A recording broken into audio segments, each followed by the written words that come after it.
धरनों पढ़नों के लिए हमारे पास वक्त नहीं है। तुम जब डेमोन्स्ट्रेशन करने जाओगे तो मांगोगे क्या?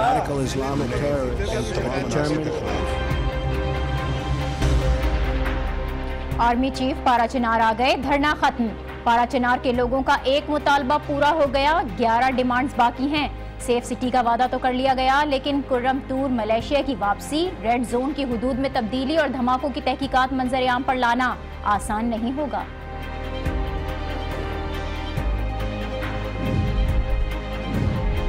रेमंड डेविस कैसे पाकिस्तान आया, किसने उसे बाहर निकलवाया? पाकिस्तान में पकड़े जाने वाले CIA के अहलकार ने अपनी किताब में सारी कहानी खोल कर रख दी। अब ये इंकिशाफात है या इल्जामात, तय कौन करेगा? कराची में जरा सी बारिश ने हुकूमत, इंतजामिया और बल्दियाती इदारों को बेबस कर दिया। 14 अफराद की हलाकत अलमिया है। शहर को इनकलाबी इक़दामात की जरूरत है। और लंदन में बसें पाकिस्तानी सफीर बनकर सड़कों पर सफर कर रही हैं। पाकिस्तान का मुस्बत इमेज उजागर हो रहा है। जबरदस्त आइडिया है, दुनिया के दीगर हिस्सों में भी तजुर्बा होना चाहिए।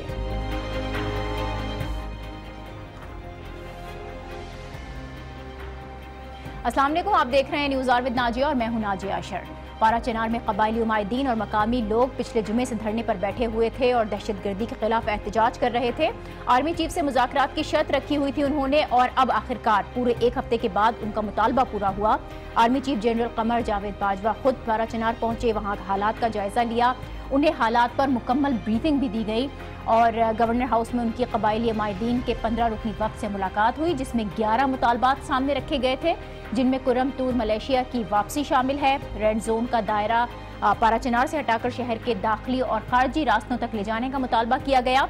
इसके अलावा धमाके के बाद फायरिंग जो की गई थी उसको करार वाकई सज़ा देना, उन लोगों को पिछले धमाकों की तहकीकात जो हैं वो मंजर-ए-आम पर लाना, मकामी रजाकारों को सिक्योरिटी का हिस्सा बनाना, दहशतगर्दी से मुतासरा अफराद को दी जाने वाली इमदादी रकूम में इजाफा और मुतासरा अफराद के बच्चों को सरकारी मुलाजमत देना। इसके साथ साथ पारा चिनार में कैडेट कॉलेज के क़याम का वादा पूरा करना शामिल है। ये 11 मुतालबात हैं कबायली उमायदीन की जानिब से रखे गए, जो बज़ाहिर जायज़ भी मालूम होते हैं। इसके बाद पारा चिनार को सेफ सिटी बनाने का पाक फौज के दस्तों को पारा चिनार भेजा जा रहा है। DGISPR major general Asif Ghafoor ने इस हवाले से मीडिया से गुफ्तगू भी की। वो क्या कह रहे थे, आपको ये सुनवाते हैं। उनकी जो डिमांड्स हैं उसमें से कुछ पॉलिटिकल हैं, कुछ सिक्योरिटी के हवाले से थी। जो सिक्योरिटी के हवाले से थी उनका आर्मी चीफ ने फ़ौरन सद्दबाब करने का हुक्म दे दिया है और आप देखेंगे कि जो इजाफी दस्ते फ़ौज के आगे हैं, सेफ सिटी प्रोजेक्ट अनाउंस किया है, उसके ऊपर बेहतर कार्रवाई होगी और सिक्योरिटी का जो इंतजाम है उसको बेहतर किया जाए। मेजर जनरल आसिफ गफूर को आपने सुना। आर्मी चीफ और वजीर दाखिला से मुलाकात के बाद अब पारा चिनार में पिछले एक हफ्ते से जो धरना जारी था वो धरना ख़त्म किया गया है, लेकिन सवाल यह है कि कबायली उमायदीन के ये 11 मुतालबात पूरे कैसे होंगे और क्या इन सारे के सारे मुतालबात की मंजूरी मुमकिन नज़र आती है। इस पर हम बात करेंगे। हमें अफगान उमूर के माहिर रहीमुल्लाह यूसुफजई साहब ने ज्वाइन किया है। बहुत शुक्रिया रहीमुल्लाह यूसुफजई साहब आपका। अब धरना जो कि पिछले 8 रोज़ से जारी था, खुदा का शुक्र है कि धरना तो ख़त्म हो गया है। जो मुजाहिरीन के मुतालबात थे, जिसमें से पहला मुतालबा आर्मी चीफ को वो बुला रहे थे, आर्मी चीफ खुद भी पहुंचे हैं, सेफ सिटी बनाने का भी ऐलान हुआ है, लेकिन 2 तरह के ये मुतालबात हैं, पॉलिटिकल मुतालबात हैं और कुछ सिक्योरिटी के मुतालबात हैं। आपको लगता है कि हुकूमत के लिए और फौज के लिए आसान है इन मुतालबात को पूरा करना? ये देखें, कुछ तो नए मुतालबात हैं, कुछ पुराने हैं, और ख़ास तौर पे जो अहम मुतालबात हैं वो सिक्योरिटी के हवाले से हैं। ये धरना भी इसलिए शुरू हुआ कि वहाँ पे एक बड़ा वाक़या हुआ और वहाँ पे बेगुनाह लोग शहीद हुए, और फिर ये धरना जो है ये 8 दिन से जारी था। और जो सबसे अहम मुतालबा था कि कोई आला हुकाम, ख़ास तौर पे आर्मी चीफ और वज़ीर दाखिला, वो आएँ और उनसे मुलाकात करें और बराह रास्त उनकी बातें सुने, उनको तसल्ली दें, उनके मुतालबात को माने। तो मुतालबात तो पेश हो गए, धरना भी ख़त्म हो गया और ये मुलाकातें भी हो गई हैं। तो मेरे ख़्याल में इसको लेकर अभी आगे जाकर जो मुतालबात हैं उनके ऊपर गौर होगा, उनके ऊपर काम होगा। सबसे अहम काम तो ये है कि वहाँ पे लोगों को तहफ़्फ़ुज़ दिया जाए, और ख़ास तौर पे चूँकि पारा चिनार में ये इस तरह के दहशत गर्दी के हमले बार बार होते हैं। इस साल 3 बड़े हमले हुए हैं, तो लोग चाहेंगे कि उनको तहफ़्फ़ुज़ दिया जाए। पाराचनार को जो है एक सेफ सिटी करार दिया गया है, लेकिन ये क्या मुमकिन है? क्या इसके बाद हमले नहीं होंगे? यही सबसे बड़ा जो है सवाल है और चैलेंज है। मेरे ख्याल में हुकूमत को इसको चैलेंज के तौर पर लेना चाहिए और कम से कम पाराचनार को महफूज बनाना चाहिए। बाकी जो मुतालबात हैं, जो लोग शहीद हुए, ज़ख्मी हुए, उनको जो कॉम्पनसेशन मिलती है उसको बढ़ाने की बात है, तो मेरे ख्याल में ये पूरे पाकिस्तान में एक ही जो है मायार होना चाहिए। हम देखते हैं कि कुछ सूबों में, ख़ास तौर पे पंजाब में जो कॉम्पनसेशन मिलता है वो ज़्यादा है। तो ये तो मेरे ख्याल में वफाकी हुकूमत को सूबों के साथ मिलकर एक फ़ैसला करना चाहिए ताकि जो भी कॉम्पनसेशन है उसका एक ही मायार हो, सारे सूबों के लिए हो, कबायलियों के लिए भी हो, सब लोगों के लिए हो। यूसुफ साहब, ठीक है, ये डिस्क्रिमिनेशन नहीं होनी चाहिए, इस पर बड़ी बहस जारी है कि तमाम सूबों के लिए एक ही मायार होना चाहिए, लेकिन जो अहम मसला है जिसकी जानिब आपने इशारा किया कि लोगों को तहफ़्फ़ुज़ पहुँचाना, अब लोगों को तहफ़्फ़ुज़ कैसे पहुँचाया जाए? पाराचनार के जो लोग हैं कुरमतूर मलेशिया से बहुत नाराज़ हैं, जिस तरह के ये मुतालबात कर रहे हैं। अगर फोर्सेस इस इलाके से निकल जाएंगी, रेड जोन की हदूद भी मुख्तसर कर दी जाती है, तो आप समझते हैं सिक्योरिटी रिस्क कम होने के बजाय बढ़ नहीं जाएगा? देखिए, एक तो पाकिस्तान की फ़ौज है, उसके ऊपर तो किस नहीं है, लेकिन फ़ौज जो है वो मुस्तकिल तौर पर पाराचनार में नहीं रह सकती। वहाँ पे जो सिक्योरिटी का इंतज़ामात हैं वो तो ख़ास तौर पे फ्रंटियर कोर के हवाले हैं। फ्रंटियर कोर में कुरम मिलिशिया है, कुरम स्काउट्स है। अब ये है कि मुतालबा ये है कि जो मुकामी लोग हैं तो उनको वहाँ पे तैनात किया जाए, वो लोगों को जानते हैं और उनसे लोग वाकिफ़ हैं। ये एक बड़ा मुतालबा है, ये हुकूमत को देखना पड़ेगा कि इनको जो है कहाँ तक और कहाँ पे तैनात किया जाना चाहिए। लेकिन मेरे ख्याल में ये काबिल गौर है और बड़ा जायज़ मुतालबा भी है। अब इसके अलावा जो है पाराचनार शहर को तो महफूज बना लेंगे एक हद तक, पहले भी काफ़ी वहाँ सिक्योरिटी है, लेकिन उसके आस पास भी देहात हैं, काफ़ी अहम इलाके हैं, तो फिर उनको भी महफूज बनाना पड़ेगा। इसका मतलब ये है कि पूरा जो अपर कुरम का इलाका है जहाँ पे अहले तशी की आबादियाँ हैं उनको महफूज बनाना पड़ेगा। ये पाराचनार और कुरम एजेंसी तीन अतराफ से अफगान में घिरे हुए हैं। तीन अफगानिस्तान के सूबे हैं जिनकी सरहदें पाकिस्तान से मिलती हैं कुरम एजेंसी में। एक नंगरहार है, एक पक्तिया है और एक खोस्त है। तो ये सारी जो बॉर्डर है इसको भी महफूज बनाना पड़ेगा। तो ये चैलेंज होगा कैसे मुमकिन? ठीक है, पाक फौज के दस्ते पाराचनार भेजे भी जा रहे हैं, इसके अलावा DGISPR ने पाराचनार को जो सेफ सिटी बनाने का ऐलान किया है, ये सेफ सिटी आखिर किस तरह बनेगा? आपने भी अपनी गुफ्तगू के आगाज में कहा था कि ये एक बहुत बड़ा चैलेंज है, तो इस चैलेंज पर हुकूमत कैसे पूरा उतरेगी? देखिए, एक तो आपने जो है सेफ सिटी बनाना है, इसका मतलब ये है कि आप वहाँ फ़ौज की, फ्रंटियर कोर की, खसादारों की नफरी को बढ़ा देंगे। दूसरी बात यह है कि जो शहर के रास्ते हैं वहाँ पे चेक पोस्ट तो पहले से हैं, लेकिन चेक पोस्टों की तादाद बढ़ाई जाएगी। फिर यह है कि वहाँ पे ऐसा निज़ाम हो कि लोगों की ज़िंदगी भी मुतासिर ना हो, वहाँ के जो कारोबार है वो भी मुतासिर ना हो। लोगों की शिकायत यह है कि जो चेक पोस्टें बनी हैं, जो मोर्चे बनाए गए हैं, उनकी वजह से उनकी आमद-ओ-रफ्त में भी वाकई एक रुकावट पैदा हुई है और उनकी तजारती जो सरगर्मियाँ हैं वो मुतासिर हुई हैं। तो इसको भी देखना पड़ेगा ताकि जो उनके लाइवलीहुड है, उनके रोज़गार है, कारोबार है, वो मुतासिर ना हो। लेकिन मेरे ख़्याल में सबसे बड़ा ख़तरा जो है वो अफ़गानिस्तान की सरहद से है, उसको महफूज बनाना पड़ेगा। और वहाँ पे अगर कोई गैर मुल्की बाशिंदे हैं, अफ़गान महाजर हैं, तो उनको भी वहाँ से निकालना पड़ेगा। पहले ही उनको निकाला गया है। तो ये जो अपर कुरम है उसका अमन जो है वो लोअर कुरम से वाबस्ता है जहाँ पे अहले सुन्नत रहते हैं, सेंट्रल कुरम से वाबस्ता है जहाँ पर अहले सुन्नत रहते हैं, अपर कुरम में अहले तशी रहते हैं। तो मेरे ख्याल में ये सारे जो रास्ते हैं इनको महफूज बनाना पड़ेगा और लोगों को तसल्ली देनी पड़ेगी। और अगर आइंदा कोई वाक़या हो जाए तो मेरे ख्याल में काफ़ी फिर मुश्किलात पैदा होंगी। बहुत शुक्रिया रहीमुल्लाह यूसुफजई साहब, सीनियर तज्जियाकार हमारे हमरा थे। पारा चनार के लोगों को तहफ़्फ़ुज़ पहुँचाना एक बहुत बड़ा चैलेंज है, जिससे पूरा करने के लिए हुकूमत को वो तमाम तर मुतालबात भी पूरा करने पड़ेंगे और इसके लिए सिर्फ हुकूमत को ही काम नहीं करना पड़ेगा, बल्कि जो पारा चनार के मकामी उमायदीन हैं उनकी भी बहुत बड़ी सपोर्ट और उनका ताउन दरकार है। हम यहाँ पर एक ब्रेक लेते हैं और इस ब्रेक के बाद बात करेंगे अमरीकी जासूस रेमंड डेविस की, जिसकी किताब मंजर-ए-आम पर आई है। देखते रहिए न्यूज़ ऑवर विद नाजिया।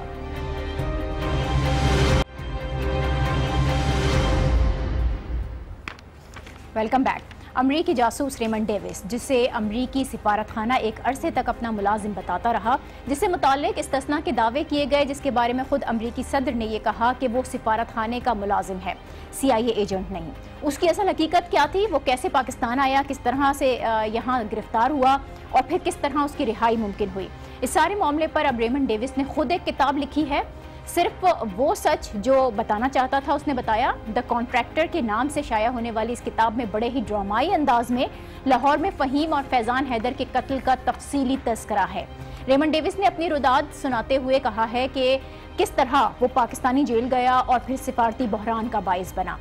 इस किताब में रेमंड डेविस ने जनवरी 2011 में लाहौर में पेश आने वाले वाक़े का तफसीली जिक्र किया है। उसने लिखा है कि वो CIA के लिए काम करता था, मुकम्मल ट्रेन था। जिस वक्त वो लाहौर के ट्रैफिक में फंसा था, उस वक्त फ़हीम और फैज़ान ने उसकी गाड़ी के आगे मोटरसाइकिल रोकी और उस पर पिस्तौल तान दिया, जिसके बाद उसने सेकंड्स में अपनी पिस्तौल में मौजूद 17 में से 10 गोलियां चलाईं और दोनों को मार डाला। इस वाक़े के बाद रेमंड डेविस को गिरफ्तार किया गया, उसे पहले फौजी छावनी और बाद में जेल मुंतकिल किया गया।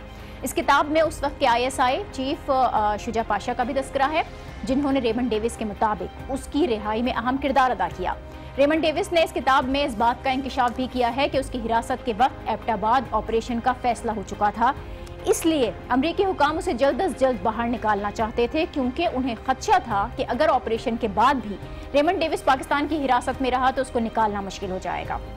इस किताब में रेमंड डेविस ने अमरीका और पाकिस्तानी हुकाम के दरमियान कई अस्करी मुलाकातों का भी जिक्र किया है, जिसमें जनरल शुजा पाशा और CIA चीफ लियोन पैनेटा की मुलाकात भी शामिल है, जिसमें उन्होंने CIA चीफ ने रेमंड डेविस से मुताल्लिक पूछा था और लियोन पैनेटा ने उन्हें जवाब देने से इनकार कर दिया था। बहुत सारे हैरानकुन इंकिशाफात हैं जो इस किताब में किए गए हैं। वैसे तो ये सारी बातें ओपन सीक्रेट थी ही, जिसका पहले भी सबको पता था, लेकिन ये सब कुछ हुआ किस तरह से और किसने खासतौर पर इसमें किरदार अदा किया है। अब अगर एबटाबाद ऑपरेशन के पैराए में इसको देखें तो बहुत हैरानकुन भी है, जिसमें पाकिस्तान की बदनामी ज़्यादा है, तो फिर इस पर फ़ायदा किसको है, इसी पर हम बात करेंगे। सीनियर तज्जियाकार रऊफ हसन साहब ने हमें ज्वाइन किया है। बहुत शुक्रिया रऊफ साहब आपका। रेमंड डेविस की रिहाई में ISI चीफ शुजा पाशा का किरदार अहम था। अमरीका में मुलाकातें हुई, आखिरी पेशी के मौके पर अदालत में भी मौजूदगी उनकी साबित की है रेमंड डेविस ने। फिर कैरी नवाज मुलाकात का तस्करा। रेमंड डेविस के जो इंकिशाफात हैं, आप क्या समझते हैं मौजूदा वक्त में इसकी अहमियत क्या है, कितने सिग्निफिकेंट है ये? देखिए, एक तो मैं फील करता हूँ कि सारी किताब पढ़े बगैर उसके ऊपर कमेंट करना ज़रा एक प्रेमेच्योर सी बात है, क्योंकि जिस तरीके से आज इसको शाया किया गया है उससे मैं नहीं अंदाज़ा लगा सकता कि जो इक्तसाबात लिए गए हैं क्या उससे पहले क्या कहा गया है और उसके बाद क्या कहा गया है, किस कॉन्टेक्स्ट में ये कहा गया है। सो एक तो मैं फील करता हूँ कि ये स्लाइटली प्रेमेच्योर भी है और थोड़ी सी अनफेयर भी है। लेकिन मैं जो किताब में जितनी जो कुछ मैं अखबारात में आज जो छपा है उसको पढ़ने के बाद ये किताब मेरा ख्याल है 1 साल की डिले के बाद पब्लिश हुई है, क्योंकि इसमें कुछ ऐसे पोर्शंस थे जो कि उसमें से निकालने पड़े, क्योंकि ऑथर ने लिखा है, रेमंड डेविस ने लिखा है कि उसको ये किताब उसने अप्रूवल के बाद छापी है। तो वो पोर्शंस क्या थे, मैं उसमें शायद ज़्यादा इंटरेस्टेड हूँ जिनको निकाला गया है। लेकिन किताब ऐसा चुनो बहुत मुश्किल है इस वक्त कि इस किताब को तमाम का तमाम पढ़े बगैर इसके मुहर्रकात और इसके इम्पैक्ट के ऊपर बात की जाए। लेकिन जितना हिस्सा आया है उससे मेरा नहीं ख्याल कि कोई ऐसी बात सामने आई है जो कि इससे पहले लोगों को पता नहीं था। सबको पता था कि हुकूमत पाकिस्तान के तमाम अदारे जो हैं वो ऑन बोर्ड हैं, हुकूमत ऑन बोर्ड थी, president of the country on board थे, सिक्योरिटी एजेंसीज ऑन बोर्ड थी, और इसी तरह से अमेरिका में भी तमाम अदारे ऑन बोर्ड थे। और ये आपस में डिस्कस करने के बाद जिस तरह आप कह रहे हैं तमाम अदारे ऑन बोर्ड थे, ये पहले भी था। रेमंड डेविस ठीक है अब लिख रहा है कि ISI और CIA के दरमियान ताल्लुकात कशीदा थे और उसकी गिरफ्तारी के बाद ताल्लुकात मजीद खराब हुए। फिर ऐसा हुआ क्या कि रेमंड डेविस की रिहाई में शुजा पाशा ने भी अहम किरदार अदा किया और फिर जो 24 करोड़ रिहाई के लिए देने थे वो हुकूमत पाकिस्तान ने अदा किए? ये मुझे नहीं पता जी कि 24 करोड़ जो थे वो पाकिस्तान की हुकूमत ने अदा किए थे या वो अमेरिका की हुकूमत ने अदा किए थे, क्योंकि मैं इसके बारे में मुझे किताब में अभी तक वो पोर्शन मैंने नहीं पढ़ा जो जिसमें कि शायद उसने ये बताया हो, तो मैं उसके ऊपर कमेंट नहीं कर सकता। दूसरा है कि जी CIA और ISI के दरमियान जो ताल्लुकात थे जी बिल्कुल वो कशीदा थे, और इस इंसिडेंट के बाद शायद वो और भी कशीदा हो गए थे। अब मेरा ख्याल है कि ये भी एक वजह होगी और वजूहात के साथ, जिसमें कि CIA और ISI दोनों चाहते हों कि इस मामले का जितनी जल्दी हल निकाला जा सके वो निकाला जाए। तो मेरा ख्याल है कि वही किया गया, और उसमें जो मीटिंग्स वगैरह हुई वो भी इस प्रोसेस को एक्सपेडाइट करने के लिए ही शायद की गई होंगी, और वो रेमंड डेविस को तकरीबन 2 महीने के अरसे में मेरा ख्याल है कि रिहा कर दिया गया था। ये जो इंकशाफात थे, ज़ाहिर है बड़ी एम्बैरसमेंट है पाकिस्तान के लिए, जहां बहुत से लोगों को इसमें एक्सपोज किया गया है। वहीं इस किताब में ये भी कबूल किया है रेमंड डेविस ने कि पाकिस्तान में CIA के लिए काम कर रहा था, तरबियत याफ्ता भी था। लाहौर आमद पर उसको असला और दीगर आलात दिए गए जो कि यहाँ पर पहले से मौजूद अमरीकी एहलकार ने दिए। ये एतराफ़ पाकिस्तान में CIA की सरगर्मियों का खुला सबूत है। अब ये इंकशाफात हैं, इसको हम इल्ज़ामात समझें, पाकिस्तान की बदनामी तो हुई है, फायदा किसको है? देखिए, ये मेरा नहीं ख्याल कि उसने ये क्लेम किया है कि वो CIA के लिए ऑपरेट कर रहा था। किताब का जो हिस्सा आज पब्लिश किया गया अखबारात में, उसमें ये कहा गया है कि जनरल पाशा ने जनरल पेनाटा से स्ट्रेट अवे ये पूछा था, पॉइंट ब्लैंक पूछा था कि क्या ये CIA के लिए काम कर रहा है, तो जनरल पेनाटा ने कहा था नहीं, ये CIA के लिए काम नहीं कर रहा, और ये कि इस मामले को CIA डील नहीं कर रहा बल्कि स्टेट डिपार्टमेंट डील कर रहा है। तो मेरा नहीं ख्याल कि आपका ये कहना दुरुस्त था कि उसने कन्फेस किया है कि वो CIA के लिए ऑपरेट कर रहा था, और ये कि अगर उसके पास एक गन थी और उसका गन का होना जो है वो इस चीज़ की गमाजी नहीं करता कि वो CIA का ऑपरेटर था। तो मैं अगर किताब के किसी और हिस्से में इसके बारे में ज़्यादा डिटेल के साथ उसने बयान किया है तो उसके ऊपर मैं कमेंट उसी वक्त कर सकूंगा जबकि मैंने पढ़ा है, लेकिन जो हिस्से सामने आए हैं उसमें ये क्लेम जो है उसने ना किया है, ना ही अखबारात में जो उसके हिस्से हैं उसमें ये सारी डिटेल्स अभी तक जो हमारे सामने आई है वो तमाम तर डिटेल्स तो यही हैं। अब जो भी बहरहाल रिहाई का मामला था, खुसूसी तैयारे में काबुल ले जाया जाना, अमरीकी सफीर कैमरून मंटर उनके हमरा गए थे, ये तमाम डिटेल्स तो सामने आई हैं। पाकिस्तानी हुदूद में निकलने से मसला क्या था, कोई इख्तिलाफात थे? देखिए, मेरा नहीं ख्याल, देखिए जब इस किस्म की किताब सामने आती है तो ऑथर जो होता है वो एक अपने तरीके से जो इंसिडेंट्स होते हैं उनको बयान करता है, उसमें थोड़ी सी लफाजी भी होती है, उसमें शायद थोड़ी सी एग्जैजरेशन भी हो। तो मेरा नहीं ख्याल कि अगर हमारे अदारों में इख्तलाफात होते तो रेमंड डेविस को रिलीज किया जा सकता था। अगर आपका ये कहना कि ये सिर्फ ISI की रजामंदी थी और बाकी हुकूमती अदारों की रजामंदी नहीं थी जिसकी वजह से उनको इस तरीके से निकाला गया, तो मैं उसके साथ डेफिनेटली एग्री नहीं करूंगा। तो जैसा कि मैंने आपके पहले सवाल के जवाब में कहा है, पाकिस्तान के तमाम अदारे ऑन बोर्ड थे, उसमें हुसैन हक्कानी का नाम भी लिया गया है, उसमें प्रेसिडेंट जरदारी का नाम भी लिया गया है। लाजमी बात है उस वक्त प्रेसिडेंट जरदारी जो थे वो मतलब पाकिस्तान की सियासत को कंट्रोल कर रहे थे, तो जब उनका नाम लिया जाता है तो उसका मतलब ये भी था कि हुकूमत वक्त जो है प्राइम मिनिस्टर जो थे वो भी ऑन बोर्ड थे, पाकिस्तान का एम्बेसडर वहाँ भी ऑन बोर्ड था, पाकिस्तान की जो सिक्योरिटी एजेंसीज थी वो भी ऑन बोर्ड थी। सो मेरा नहीं ख्याल कि किसी किस्म के इख्तलाफात थे। जब ये फैसला हो गया था कि रेमंड डेविस को हमने रिहा करना है और उसका खून बहा जो था उसके ऊपर एग्रीमेंट हो गया था, तो मेरा ख्याल है उसके बाद तो कोई इस किस्म की सिचुएशन नहीं है। तो मैं इसको कहूँगा कि शायद ये जो इदारे सारे ऑन बोर्ड थे, जिस तरह हमने शुरू में भी कहा, आगाज में भी कहा, इख्तिलाफात हमारे इदारों के दरमियान नहीं था, वो तो जाहिर भी हो रहा है। अब रेमंड डेविस अपनी किताब में ये भी कह रहे थे कि अमरीकी हुकाम की अव्वलीन तरजीह थी कि उसामा बिन लादेन से मुतालिक ऑपरेशन से कबल उसको रिहा कराकर पाकिस्तान से निकाल लिया जाए, क्योंकि उसके बाद ये अमरीका के लिए एक मुश्किल अमल हो जाता। अब ये तमाम वो बातें हैं जो इस वक्त डिटेल्स शेयर हो रही हैं, हम उसी पर बात कर रहे हैं। इसके अलावा एबटाबाद ऑपरेशन की प्लानिंग की जा चुकी थी, ये भी लाजमी बात है कि उसके पीछे जैसे कि हमने बहुत सी किताबात उसके ऊपर पढ़ी है, उसमें बहुत सी प्लानिंग हुई थी, बहुत सारी इंफॉर्मेशन कलेक्ट की गई थी, इंटेलिजेंस इंफॉर्मेशन था, उसके जरिए उसको डिस्कवर किया गया है, उससे खासी इंफॉर्मेशन जो थी वो मुख्तलिफ तरीकों से हासिल की गई।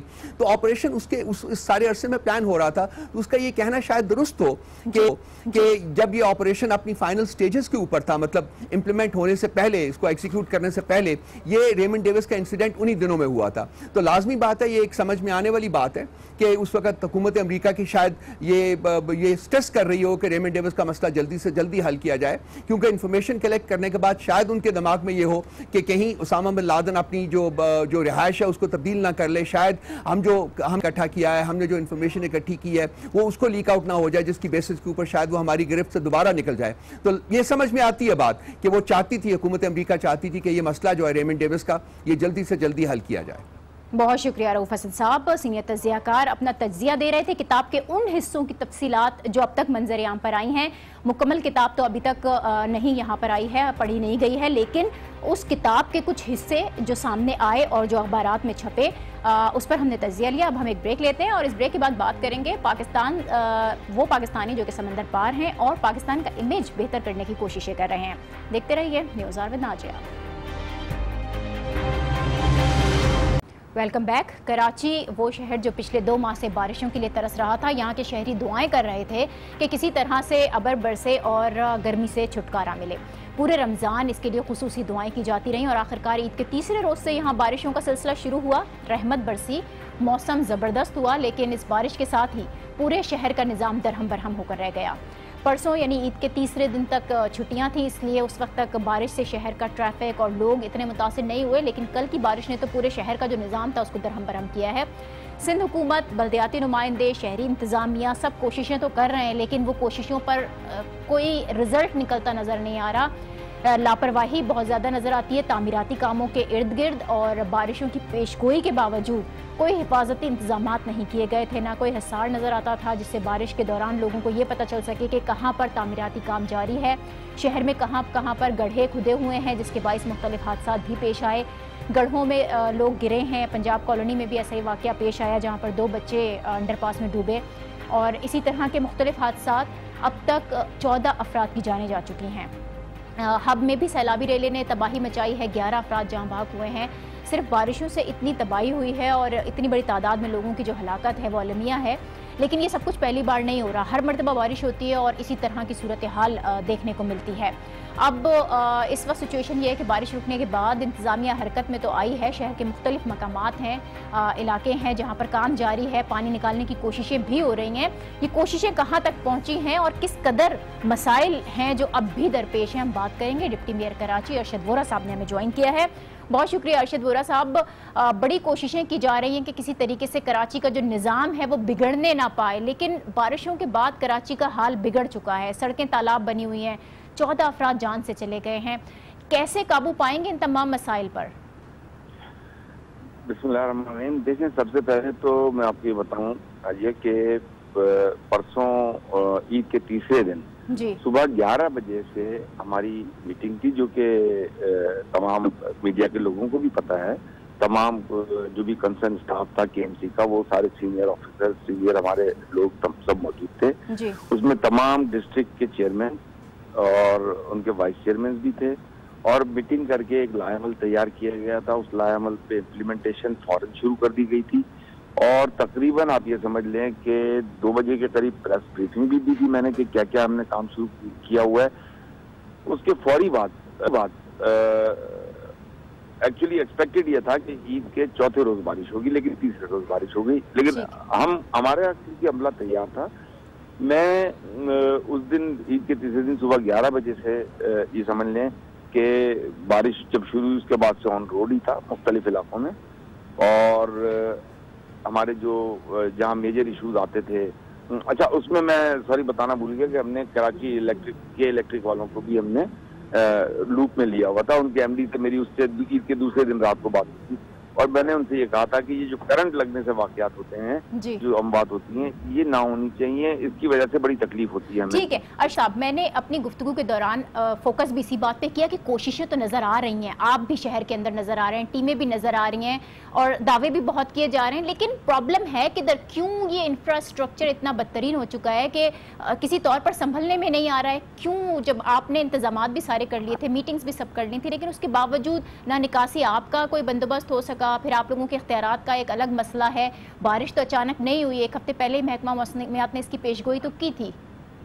जी देखिए, मैं इस वक्त जो है ना किसी पॉलिटिकल इश्यूज में नहीं जाऊंगा, ना ही कोई पॉइंट स्कोरिंग की बात करूंगा।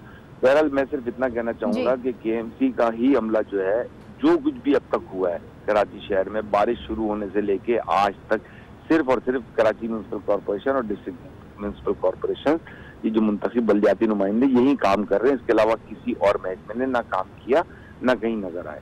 तो जो कुछ भी काम हुआ आज कराची में, देखें कल भी, यानी सारे पॉलिटिकल रीजन ही सामने आ रहे हैं।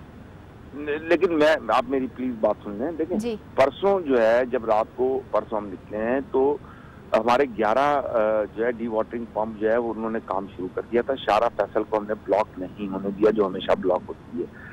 हमने जो है अंडर पासेज, परसों रात की मैं बात कर रहा हूँ, अंडर पासेज जो हमेशा ब्लॉक हो जाते थे उनको ब्लॉक नहीं होने दिया, उसमें ट्रैफिक की रवानी रही। शारा फैसल पे ट्रैफिक की रवानी रही है। सिर्फ एक जगह पे नाथा खान कोट के पास कोई 1-1.5 घंटे के लिए ट्रैफिक मुतासिर हुआ था, लेकिन ओवरऑल जो है वहाँ पे भी ट्रैफिक जो है स्मूथली चलता रहा। ठीक है, अब आप कराची वालों के आसानी के लिए बताएंगे कि कौन कौन से इलाके हैं जहाँ से कम्प्लीटली पानी निकाल दिया गया है और किसी किस्म की कोई रुकावट नहीं है? देखिए, कराची की तमाम मेन शाहराहों से पानी निकाल दिया जा चुका है। अंडर पासेज हमारे बिल्कुल आज सुबह वहाँ पे 1 घंटे के लिए बंद हुए थे, वो भी क्लियर हो गए। मैं इस वक्त तकरीबन आप ये समझ लें कि मोर देन 60% शाहराहों से गुजर के गया हूँ और कहीं पे भी पानी नहीं है। जहाँ पे थी कोई सिचुएशन, देखें छोटी जो कराची का मेजर इशू क्या है मैं आपको बताऊं, जो हमारे यहाँ थोड़ा सा एक हैवॉक क्रिएट हो जाता है और जो एकदम से जो है पैनिक पैदा हो जाता है, उसकी मैं आपको वजह बताऊं। एक तो कराची का जो इंफ्रास्ट्रक्चर है वो तकरीबन उस वक्त डेवलप हुआ था जब कराची की आबादी 60-70 लाख की थी और उस वक्त कराची की 30% आबादी जो है वो कच्ची आबादी थी। आज कराची की आबादी जो है 2.5 करोड़ की आबादी है और 2.5 करोड़ में 51% से ज्यादा कच्ची आबादी है। दुनिया के किसी बड़े शहर में, मेगा सिटी में, जो कि पाकिस्तान में कराची जो है पाकिस्तान का सबसे बड़ा शहर, दुनिया का 6ठा बड़ा शहर। वो तो ठीक है अर्शद वोरा साहब, ये तो इंफ्रास्ट्रक्चर का प्रॉब्लम तो अपनी जगह पर मौजूद है, वो तो उसको तो सब मानते हैं कि है ये मसला इंफ्रास्ट्रक्चर का। अब ये जो तामीराती काम हो रहे थे, गड्ढे खुदे हुए थे, जब पता था कि बारिशें होनी है तो हसार लगा दिए जाते, किसी तरीके से उनको सपोर्ट किया जाता कि बहुत सी जानें तो बच जाती, लोग गड्ढों में तो ना गिरते। देखें, अब फिर वही ब्लेम गेम की बात आ जाती है। देखें, तामीराती काम तो बहुत सारी जगह हो रहे थे, सिर्फ एक जगह पे ये वाकया आया हुआ है पंजाब चौरंगी पे, जहाँ पे के अंडरपास बन रहा था और ये सिंध गवर्नमेंट के अंडर में प्रोजेक्ट डायरेक्टर उनके जो है वो लोग ये काम कर रहे थे। इससे कराची म्यूनिसिपल कॉर्पोरेशन का कोई मतलब, मैं ये नहीं डाल रहा कि ये मतलब उनकी वजह से हुआ, ये होना नहीं चाहिए था। आप सही कह रही हैं कि हिसार लगाने चाहिए थे। हमने तकरीबन 800 के करीब जो है हमारे सिटी वार्डन्स को उस दिन रात से हम रोडों पे ले आए थे, जबकि उन्होंने पूरे रमजान इन लोगों ने मेहनत की थी, ट्रैफिक कंट्रोल किया था। ईद के तीनों दिनों में ये लगे रहे, उसके बावजूद इनकी छुट्टियां मंसूख करके 800 से ज्यादा सिटी वार्डन्स को ट्रैफिक मॉनिटरिंग के लिए मैंने लगाया था। देखिए, मैं आपको इसका एक परमानेंट, हमें जाना चाहिए परमानेंट सोल्यूशन की तरफ।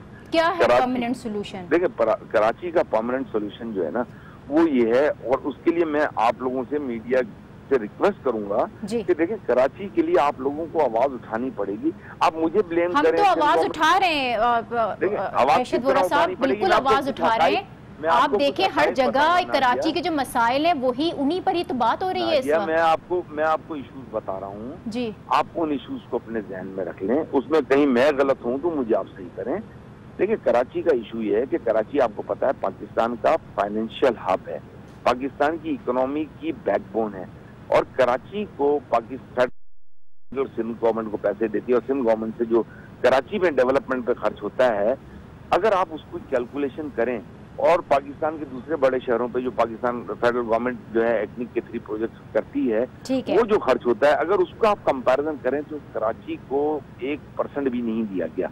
नंबर 1 सबसे बड़ा इशू ये है कि फेडरल गवर्नमेंट को इसमें ब्लेम करना होगा। दूसरा, अगर आज कराची की जो 51% आबादी कच्ची आबादी है, उसको ट्रांसफॉर्म हमें करना होगा।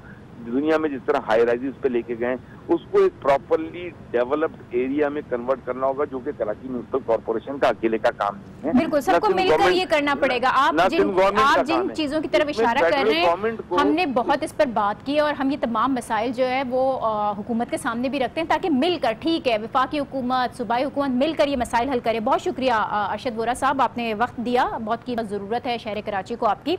डिप्टी मेयर हमारे हमरा थे और अब हम आज न्यूज़ के नुमाइंदे शहरयार साजिद की तरफ जाएंगे, जो इस वक्त शहर में मौजूद है, और उनसे जानते हैं कि क्या सूरत हाल है। शहरयार, कितनी सड़कों से पानी साफ हो चुका है, निकासी आपका काम कहां कहां पर जारी है, कहां पर मसाइल अभी भी नजर आ रहे हैं?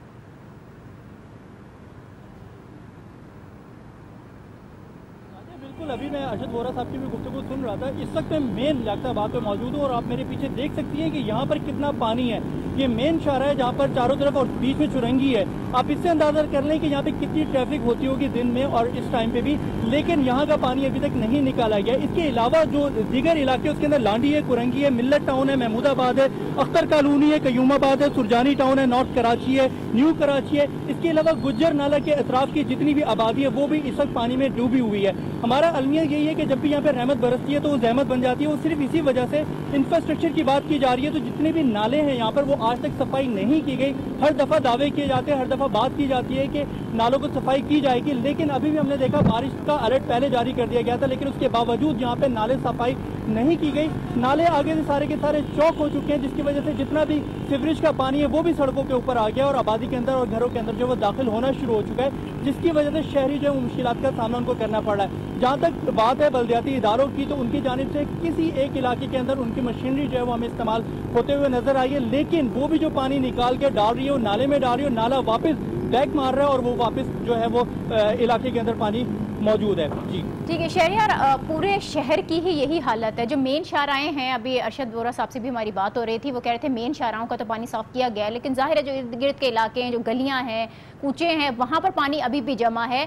आगे बारिशों का क्या इम्कान है? इंतजामिया अब आने वाली बारिश से निपटने के लिए तैयार है?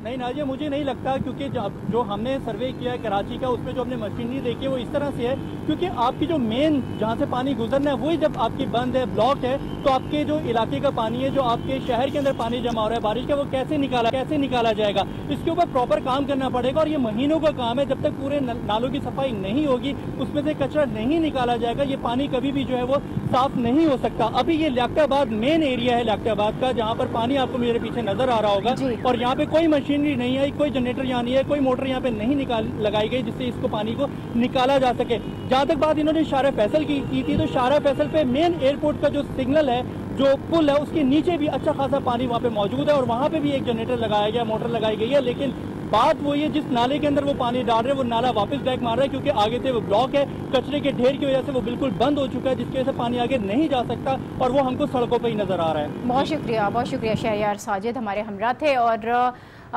कोशिश तो ये की जानी चाहिए कि कराची शहर को इस वक्त किसी भी तरीके से इन तमाम मसाइल से निकाला जा सके, कराची की जो सड़कें हैं उनको बेहतर बनाया जा सके ताकि लोगों की आमदोरफ्त में आसानी हो, लेकिन ऐसा कुछ नज़र नहीं आ रहा है। हुकूमत की जानिब से दावे बहुत किए जा रहे हैं, मैं मुकामी इंतज़ामिया की बात कर रही हूँ, लेकिन ये सिर्फ मकामी इंतज़ामिया का काम नहीं है, इसमें सूबाई हुकूमत, वफाकी हुकूमत, सबको मिलकर इस मेगा सिटी को, इस फाइनेंशियल हब को बेहतर बनाना होगा। तो अब अगली स्टोरी की जानिब चलते हैं, जो कि एक अरसे से कोशिश ये कर रही है कि दुनिया भर में पाकिस्तान का मुस्बत इमेज उजागर किया जाए और किसी तरह लोगों को ये समझाया जाए कि पाकिस्तानी पुरअमन लोग हैं, यहाँ के लोग मोहब्बत करने वाले हैं, यहाँ के सयाती मकामात किसी जन्नत से कम नहीं है। एक अरसे से दुनिया को ये समझाने की कोशिश हो रही थी ताकि पाकिस्तान के अंदर सयाहत का जो सिलसिला है उसको बहाल किया जा सके। अब इसी कोशिश में बैरून मुल्क मुकीम पाकिस्तानी आगे आए हैं और उन्होंने पाकिस्तान का दुनिया भर में मुस्बत इमेज उजागर करने की जिम्मेदारी उठाई है। एक तरफ जहां हमने आपको कराची की सूरत हाल दिखाई, तो दूसरी जानिब भी हम आपको एक ज़बरदस्त कोशिश दिखाते हैं। लंदन की सड़कों पर डबल डेकर बसों को सजाया गया है, पाकिस्तानी सकाफत उजागर की गई है और लोगों को पाकिस्तान की खुसूसियात का बताया गया है। बताया ये गया है कि पाकिस्तान लैंड ऑफ ब्यूटी है, Pakistan land of highest peaks है और यहाँ सबसे ज़्यादा चोटियाँ मौजूद हैं। मुख्तलिफ बसों पर मुख्तलिफ कैप्शंस के साथ खूबसूरत मकामात पेंट किए गए हैं और ये सारी कोशिश लंदन में मुकीम पाकिस्तानियों ने की है, जिसमें उन्हें पाकिस्तानी हाई कमीशन का ताउन भी हासिल है। ये पेनाप्लेक्स बनाने वाली कंपनीज़ हैं और इन्होंने हाल ही में लंदन में पाकिस्तानी हाई कमिश्नर के सामने ये आइडिया रखा और फिर इस आइडिया को पूरी तरह से स्पॉन्सर भी किया गया। ये पाकिस्तानियों के लिए, पाकिस्तान के लिए एक बहुत ही बेहतरीन कोशिश है। इसी पर हम बात करेंगे। हमें पाकिस्तान हाई कमीशन लंदन से ज्वाइन कर रहे हैं सैयद इब्न अब्बास। बहुत शुक्रिया इब्न अब्बास साहब आपका। लंदन की सड़कों पर पाकिस्तानी सकाफत की जो ये अक्कासी दिखाई गई है, बसें चलाई गई हैं, पाकिस्तान के बेहतर इमेज को उजागर करने की बड़ी ज़बरदस्त कोशिश है। किस तरह से ये आइडिया आया और इसको इम्प्लीमेंट किस तरह से कराया गया? पाकिस्तानी कम्युनिटी ने आपका किस तरह से ताउन हासिल रहा आप लोगों का? बहुत शुक्रिया जी। ये यकीनन पाकिस्तान का जो सही चेहरा है वो दिखाने की काविश है। ये करीबन 1.5 वर्ष पहले हाई कमीशन ने ये प्रोजेक्ट लॉन्च किया और वी वर्कड ऑन इट, और इसका मकसद सिर्फ यही था कि पाकिस्तान के जो असल पाकिस्तान का चेहरा है उसको शो केस किया जाए। जिस तरह आपने अभी कहा कि बसेस चल रही हैं, बरतानिया यहाँ के सेंट्रल लंदन के रोड्स पे। आपको ये भी अर्ज करता चलूँ कि यहाँ पे लंदन में, सिर्फ लंदन शहर में एक साल में 2 करोड़ के करीब पूरी दुनिया से सयाह आते हैं। तो इस वक्त ये पीक सीजन है और हमारी बसें चल रही हैं, पूरी दुनिया का सयाह उनको देख रहा है। जिस तरह आपने अपने इंट्रो में कहा, हमने उसमें दिखाया है कि पाकिस्तान में हाईएस्ट पीक्स हैं, K2 माउंटेन्स बताए हैं। पाकिस्तान में हमारी कदीम सकाफत है, उसमें तरावड़ किला दिखाया गया है। उसमें बताया गया है कि हमारे पास फन तामीर के बेहतरीन नमूने हैं, तो हमने शाही मस्जिद दिखाई है। इसी तरह से हमने अपने सकाफत को शोकेस करने की कोशिश की है। साथ ही साथ हमारी ये भी कोशिश थी कि हम हमारे जो नायाब जानवर हैं, मसलन स्नो लेपर्ड है या मारखोर है, जो इस वक्त एंडेंजर्ड स्पीशीज हैं, उनको भी हमने बसेस पे दिखाया है, ताकि दुनिया में बहुत एक एहसास पाया जाता है कि एंडेंजर्ड स्पीशीज को उनको सेफ बनाया जाए। तो ये सारी चीजें तो इब्ने अब्बास साहब, बड़ी शानदार कैंपेन है ये। रिस्पांस कैसा मिल रहा है? लोगों के क्या ख्यालात हैं इस मुहिम के बारे में?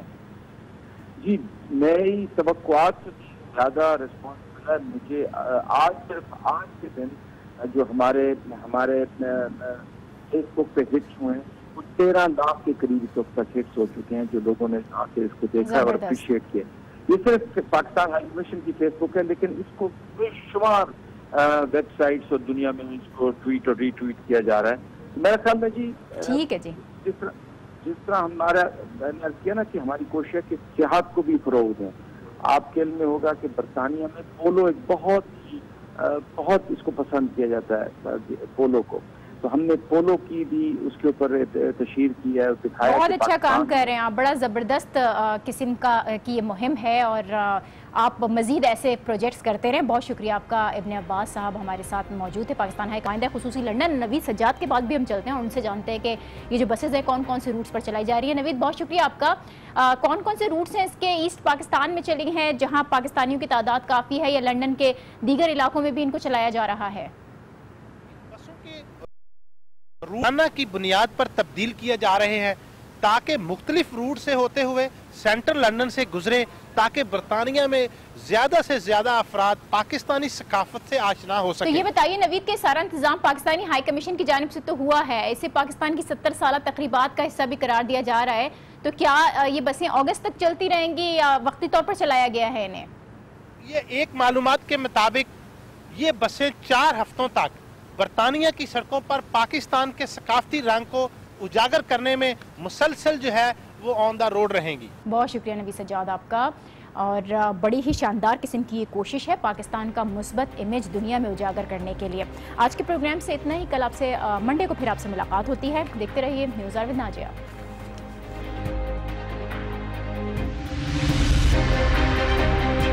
धरनों पढ़ने के लिए हमारे पास वक्त नहीं है। तुम जब डेमोन्स्ट्रेशन करने जाओगे तो मांगोगे क्या?